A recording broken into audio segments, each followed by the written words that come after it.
Welcome to the Unstoppable Recording Machine Podcast. And now your host, Eyal Levi. Welcome to the URM Podcast. Thank you so much for being here. It's crazy to think that we are now on our 7th year. Don't ask me how that all just flew by, but it did. Man, time moves fast. And it's only because of you, the listeners. If you'd like us to stick around another 7 years, and there's a few simple things you can do that would really help us out. I would endlessly appreciate if you would, number 1, share our episodes with your friends. Number 2, post our episodes on your Facebook and Instagram and tag me at Eyal Levi URM Audio and at URM Academy, and of course, our guest. And number 3, leave us reviews and 5-star reviews wherever you can. We especially love iTunes reviews. Once again, thank you for all the years and years of loyalty. I just want you to know that we will never charge you for this podcast, and I will always work as hard as possible to improve the episodes in every single way. All we ask in return is a share, a post, and tag us. Oh, and one last thing. Do you have a question you would like me to answer on an episode? I don't mean for a guest. I mean for me. It can be about anything. Email it to me at eyal@urm.academy. That's EYAL@urm.academy. There's no .com on that. It's exactly the way I spelled it. And use the subject line, Answer Me Eyal. All right, let's get on with it. Welcome to Mix Crit Monday. I'm Eyal Levi, and with me is Mr. Joel Wanasek. This is the show where we crit your mixes. Today, we're going to be critting URM subscriber mixes of the song Drone Corps Aviator by Archspire, which is one of the Nail the Mix songs this month. So in order to get something on Mix Crit Monday, all we do is scour our Facebook group, the Roctagon, which is the Mix Crit group, and we pick 3 lonely mixes, and here they are. That's all there is to it. So, Joel, you ready for this? I was born ready. I mean, they got a lot to live up to. I was just listening to Dave Otero's mix, and dude, it's sick. I mean, it sounds amazing. It sounds amazing, and this style of music is so difficult to mix. And Dave's mixes sound incredible, but I feel like people don't understand what a crazy achievement it is to be able to get this kind of stuff sounding that good. I will argue till I'm dead that metal is the hardest genre to mix, especially because I can mix so many other genres proficiently. But this type of metal, anything fast with a lot of technical, on the guitars, and it's just in blast beats, and it's just absurd. Like trying to find the balance between low and top end and energy and size and clarity versus, it's hats off to him for his achievement on this, because he deserves a medal or something for this mix. Yeah, to be able to have music of this speed, because let's be real, like there's a song on this album that's at 400 BPM. Like lots of the songs at 200, huh? No, 400. Lots of them are above 300. I'm not sure what Drone Corps is at. It's in the 300s, but like that much information flying at you, and these aren't like simple parts they're playing. They're extremely complex. To get any sort of clarity out of that while also making it sound powerful, it's insane. And to have so much definition, like in the blast beats at that speed, to have so much definition in the guitar riffs and the leads to where you really can't hear every note, but it doesn't sound like some tiny, stupid, shitty mix. It's crazy. Like I said, he should get a medal. Yeah, I agree. We should get something. Maybe we'll bring him on Nail the Mix or something. We should hit him up and see if he's down. I'll hit him up. We'll see if he's down. Yeah, totally. All right, let's get started. This first mix is by URM subscriber Dan Cox, and this is his Drone Corps Aviator mix that we picked from the Roctagon. We'll play you a couple minutes, and then we'll talk about it. Here goes.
That's a lot to take in.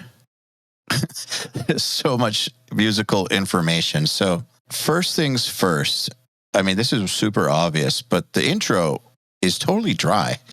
And that sounds weird to have it that dry. If you listen to the actual release, like, you know, that it's affected a certain way to build into the song. With it dry like that, it's just like fast guitars by themselves. It sets you up for a weird listen. Now, what I noticed though about those guitars being dry is that kind of persists. Like the lead guitars, which are a very important element in this, for instance, sound very dry, and so they stick out kind of weird. They don't sound like they're part of the mix. They just kind of like stick out weird. Did you notice that? Yeah, I mean, my notes are a little bit more basic on that. I mean, on a fundamental level, like I got more. Well, let's start with the guitars, because for me, the guitars are. I'm having a hard time because we only listened to a little snippet, debating whether the guitars are really over EQ'd or under EQ'd, meaning they sound harsh and the EQ on them is super weird. There's like a big masking range somewhere between, I want to say like 800 and 2K. Yeah, man, I was hearing this weird honky thing in the guitars. It just swallows the clarity of the mix.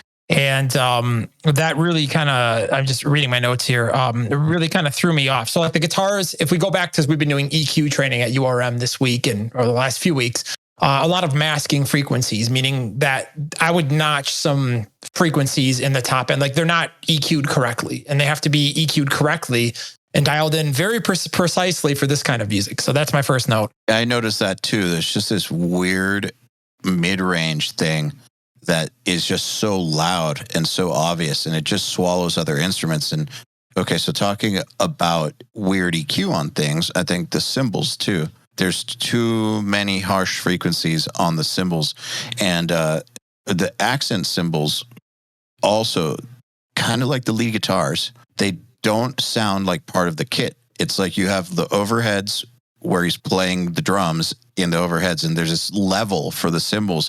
And then whenever he hits an accent cymbal, like a splash or something, it just like jumps out. It like it's by itself almost, and it's harsh. It sounds really, really harsh. And one thing about the way, I don't know exactly how this was mic'd, but I do know that in this style of music, oftentimes space pairs are used, and space pairs in combination with spot mics on accent cymbals. And it's kind of, this blend is created, and those accent cymbal mics are usually there for automation purposes. Like if something is getting lost in a blast beat or something, and it goes to splash, like two tiny hits, two tiny 16th notes in a 300 BPM song, you can turn it up a little, but it's meant to really just accent or like clarify what's in the overheads already. It's not meant to just like stick right out. And so that also, you know, improperly EQ'd cymbals also have this thing about them that mask everything else. So you've got some masking happening from the cymbals, you've got some masking happening from the mids in the guitars. What do you think of the overheads and cymbals? I mean, yeah, that's right on. Other things that I had, I think you should reapproach the snare. While the kick has decent clarity, the snare I felt was lacking a lot of clarity. And again, which just wasn't EQ'd right. Or, I mean, I don't know what sample or whatever was used, but I would definitely reapproach that. But I mean, to me, that's a minor point. Because if you want to talk about EQ, like I moved down the spectrum. I think there's too much sub on the bass. Like the bottom end and this mix isn't right. And again, if you listen to Dave's mix, what really blows me away about it is how tight the low end is. And it's big. It's got a lot of punchy bottom, but at this tempo. So it's really like, you know, I feel like you have a range of that little bit to play in. And you have to get it. If anything too much, it'll be too boomy. Anything too less, you're not going to have any punch. And I think there's a little bit too much sub going on in the bass. Aside from that, the other thing I have is I feel like the vocals are just in general, and this is probably because there's so much masking going on in the cymbals and the guitars, but the vocals are too loud and they don't gel. Probably because there's not enough room for them frequency-wise to fit where they're supposed to in the upper mid-range, but they're just like not EQ'd correctly. So they need to be whittled down and brightened up a little. I think brightened up if I remember correctly.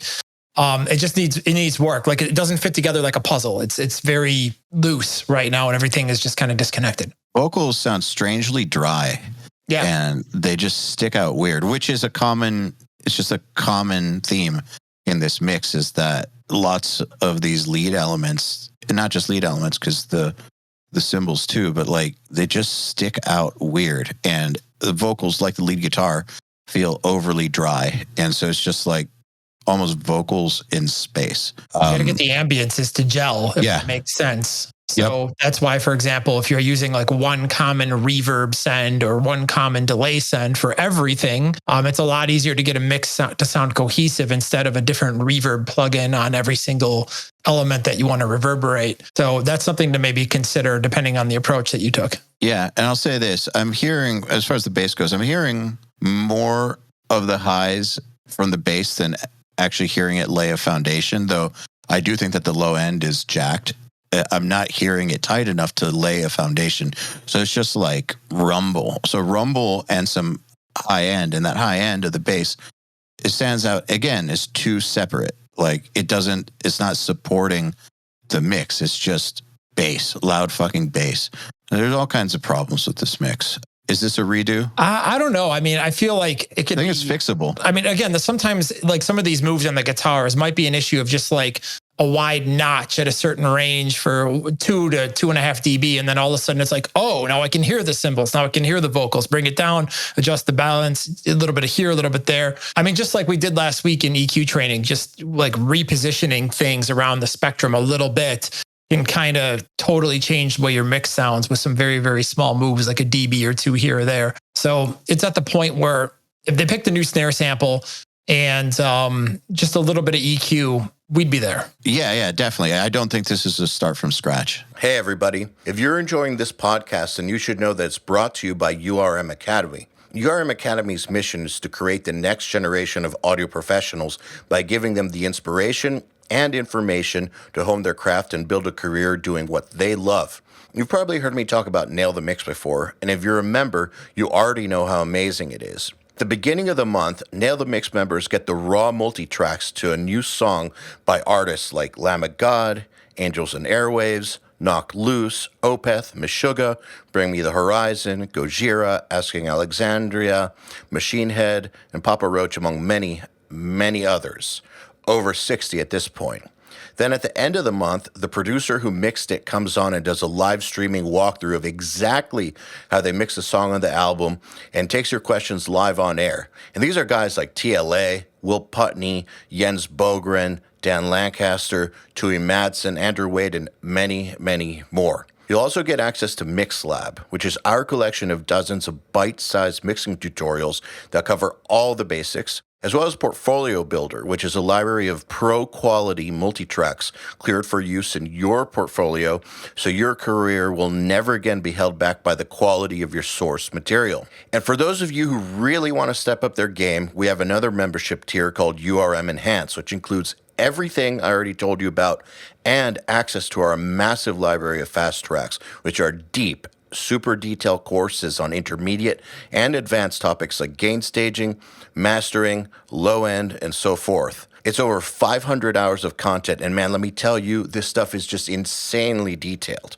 Enhanced members also get access to one-on-ones, which are basically office hour sessions with us, and Mix Rescue, which is where we open up one of your mixes and fix it up and talk you through exactly what we're doing at every step. So if any of that sounds interesting to you, if you're ready to level up your mixing skills in your audio career, head over to urm.academy to find out more. All right, let's move on to the next one. I'm going to mispronounce the last name, but this is JF Crevillon, I think. Now, let's listen to JF's Drone Corpse Aviator mix.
All right, that was by JF Cavillon, and I'm gonna say overall, pretty good job. I was impressed. There's a few things that could be better, but overall, really good job. And I'm gonna say the thing that I liked the least about this was the snare balance. And what I mean by snare balance is its internal balance. So I feel like there's too much bottom snare, and it's making the snare too scratchy. It's like it sounds scratchy. The only thing I can think of is that the bottom snare is too loud, and that matters at these speeds because like the drum beats are basically one long snare fill or snare roll in some of these parts, and so if you're hearing too much bottom snare, it sounds very, very scratchy, and there's snare everywhere. I also noticed that the cymbals are pretty whistly, and so they overtake certain things. They need to be audible but have less of a sonic footprint. And I also think that the bass needs to be more controlled. You can't really hear his individual notes too much. The individual notes do matter in this band. If you listen to Otero's mix, you can hear the individual notes the bassist is playing. And so it's not like a lot of metal where bass is just some afterthought or a low extension of the guitars. It's got a real bass player that plays actual bass lines. So got to respect that and bring the notes out while also providing a foundation for the music. What do you think, Joel? I got three main things. The first thing I thought was the mix actually lacks just a little bit of power. And all of my suggestions here, because like I said, this mix is pretty good, are minor things. So when I say it lacks a little power, like when I go to Dave's mix, it's just got a little bit more, a tighter bottom. It's got a little bit more punch. And this one is just a little bit too thin. It just needs a little bit more, but any more. And like you said, because there are some boomy elements on the bass, like you said, it can definitely get a little out of control. So you got to watch it. But I would just add a little bit more low end, whether it be the kick or the bass or whatever. It's hard to sit here and listen to something once and then give like without opening it in a DAW and tell you exactly what the problem is. But I think it could have just a little bit more power in push in the subs. That being said, one of my major notes is the guitars are a bit harsh. They're definitely EQ'd better than the last mix we listened to, but I think there's a couple of just frequencies and things like that that get a little bit, they build up when the cymbals are there, the leads are there, and they just need to be notched, and a couple of like frequencies that poke my ears a bit. But again, it's very subtle. It's not bad. And the last thing I have is the vocals. I thought were just a little bit on the muddy side, and they're very close to being perfectly balanced, at least to my ear. But there's a little bit of a low mid build up in them that I think could just come down a little bit. And I think it would just open up a little bit more space and clarity for the guitars, and the mix would be clearer. So those are my three things. Like I said, they're all minor adjustments. I'm talking like a half dB here, a dB here. It's nothing that like really stands out as like, oh man, this needs a lot of work. No, this is real close. Yeah, definitely. A great job, JF. Okay, let's move on to the next one and last one. This is Andy Kim's Drone Corpse Aviator mix. Here goes.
Okay.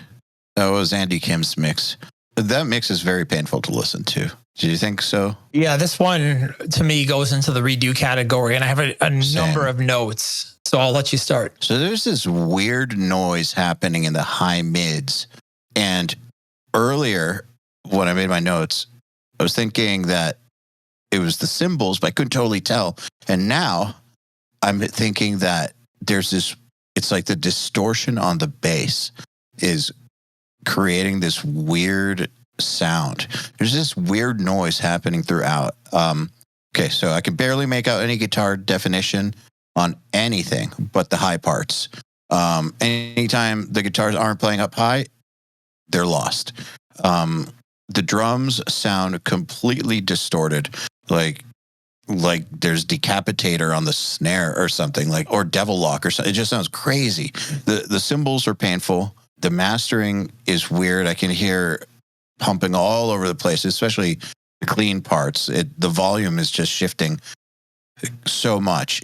And the low end is super weird on this, like, because at times there's absolutely no low end. So basically, my final note was I would start over. Yeah, I mean, the first thing I noticed is how ridiculously clipped the drums are. And even the mix in general just sounds like super thrusted and distorted. And there's like a wall of like, again, 800 to 1.5. That's just like, it's just brutal in terms of like, it sounds like a wall of distortion in the mid-range. Like the snare is just super over clipped. It almost sounds like a raw snare, but like you took the clipper and went all the way to, like plus 20 dB where it's pure distortion. And it sounds just like it's clipped so much where it sounds like, I like the wooden spoon hitting the bowl of mashed potatoes. It's just like a soft flop. It's just like it's like you've clipped all of the energy out of it, and all that's left is like what used to be a drum hit. So I would really back off. The mix pumps, the vocals have like weird sub in them. The whole mix is just like muddy. So I think 90% of the problems are EQ related. Maybe not 90, maybe like 80, but so many things are EQ related in this mix. And for example, if you're having pumping on the mix, the first thing is to check your low end balance across your instruments, like guitars, bass, etc., because compressors react most to that. So yeah, I mean, I think I would just start with a fresh approach, maybe try getting some samples in there, not thrusting your drums so hard. He probably tried to make it aggressive by clipping up everything, and the result, or limiting everything into like a clipping type distortion, because there's not enough transient almost for it to sound like it's clipped. I don't know. It's hard to know exactly what happened, but I think less distortion, better EQ control, simpler mixing. Like it sounds like it got overcomplicated and messy in terms of, like a lot of saturation and things like that going on, and just try to simplify and see where that takes you. Yeah. Chill out. Basically, this mix needs to chill out. So you think it's clipping on a natural snare? Interesting. Yeah, it sounded like a distorted natural snare. You're right. There's a fill in there. I just thought they put fucking Devil Lock on it or something. Yeah, there's a fill in there where it really like stands out. It just jumps out, and it sounds like you just took like like say it's a 57 on top. I haven't opened it, but just take that your snare direct mic and just like murder it plus 20 on a clipper. I feel like I'm testing a clipper, if that makes sense. So yeah, just start over with that in mind, and I guarantee you your mix will be better. Cool. This has been Mix Crit Monday. If you want to get your mix on Mix Crit Monday, all you got to do is in the Roctagon, post mixes in the Roctagon, and we will pick at random. So that's it. There's no actual submission process. With that, thank you, Joel. Thank you, Eyal. Yeah, and thanks all of you for hanging out. We will see you next time. All right, then. Another URM podcast episode in the bag. Please remember to share our episodes with your friends, as well as post them to your Facebook and Instagram or any social media you use. Please tag me at Eyal Levi URM Audio at URM Academy, and of course, tag our guests as well. I mean, they really do appreciate it. In addition, do you have any questions for me about anything? Email them to me at eyal@urm.academy. That's EYAL @urm.academy, and use the subject line, Answer Me, Eyal. All right, then. Till next time, happy mixing. You've been listening to the Unstoppable Recording Machine podcast. To ask us questions, make suggestions, and interact, visit urm.academy and press the podcast link today.